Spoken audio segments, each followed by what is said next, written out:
Hey guys, Dave here. You know what? I love French onion soup and I also love meatballs. And then I got to thinking, what about combining French onion soup and meatballs and making French onion meatballs? Well, the idea was so fantastic, I went ahead and did it, and did it ever turn out good? So I thought I'd share it with you, so let's go ahead and make them up.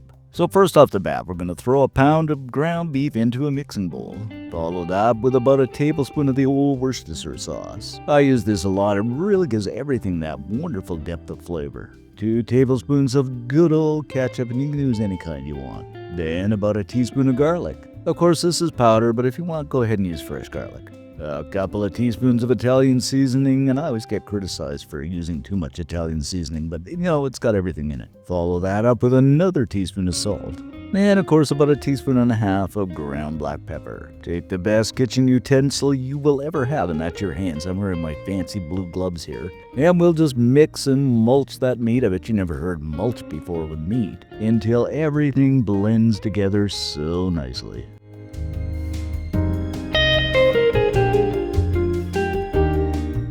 After that, we'll grab up a good pinch of that mixture, put it into the palm of our hands, and just kind of roll this into a ball. And if you want precise amounts, use a spoon or even a large ice cream scoop.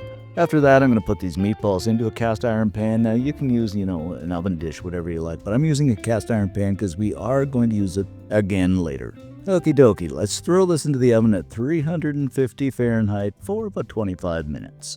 While those meatballs are doing their thing, I'm going to grab up about 5 white onions and we'll just slice these into, about 1/4 inch slices here. And of course, you can use whatever onion you like. You can use Spanish, red, whatever it might be. After they're all sliced up, throw 3 tablespoons of unsalted butter into a pan over medium-high heat. I'm also going to put a bit of oil in just to stop that butter from burning. Do the old swirly-twirly thing with the butter and let it melt down. I mean, to me, there's nothing more exciting than watching butter melt except watching paint dry.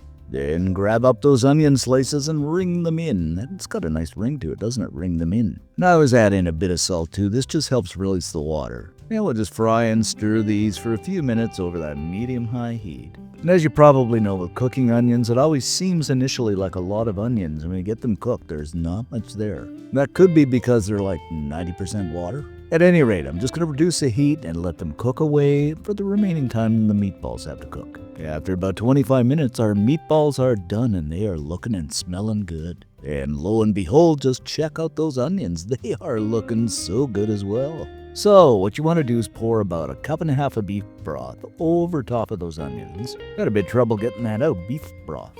Followed by a couple of bay leaves and a sprig of thyme. Of course, another teaspoon of the good old garlic powder. Another splash of the Worcestershire sauce. Now, I'm just kind of eyeballing here. And last but not least, another hit of that ground black pepper.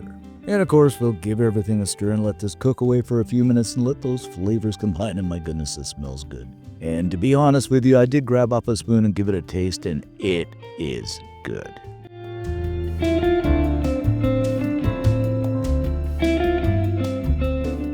Okie dokie, what we're going to do now is grab up that broth or gravy, whatever you want to call it, and put it over top of those meatballs. I did drain these meatballs a bit, because as you probably saw when I took them out of the oven, there was quite a bit of grease. So just keep on a spooning until you get all of that sauce over top. Then you want to go in with a couple of handfuls of croutons, and these are just store-bought. You can make them from scratch, but why would you? I guess they're kind of fun to make if you have the time. And of course, over the top with some Swiss cheese, and these are just slices of Swiss cheese. I know you're supposed to use Gruyere, but I just didn't have the money. And I'm going to be real methodical and silly and put a slice in the middle. And you probably guessed it, back in the oven we go for about 10 minutes.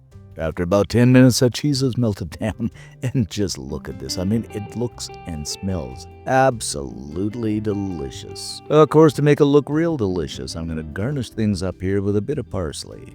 Dig in, and there you have it, my friends, our French onion meatballs. I mean, you do have to admit, guys, it does look quite spectacular, and believe me, it is so good. You bite into this, the meatballs are incredible, the cheese is gooey and cheesy, and those caramelized onions are simply to die for. You simply have to make this up, and if you do, leave us a comment, I'd love to read them. Most of all, give us a like, it helps the channel out, and subscribe. Thanks for watching, guys, do try this, and we'll see ya in the next video.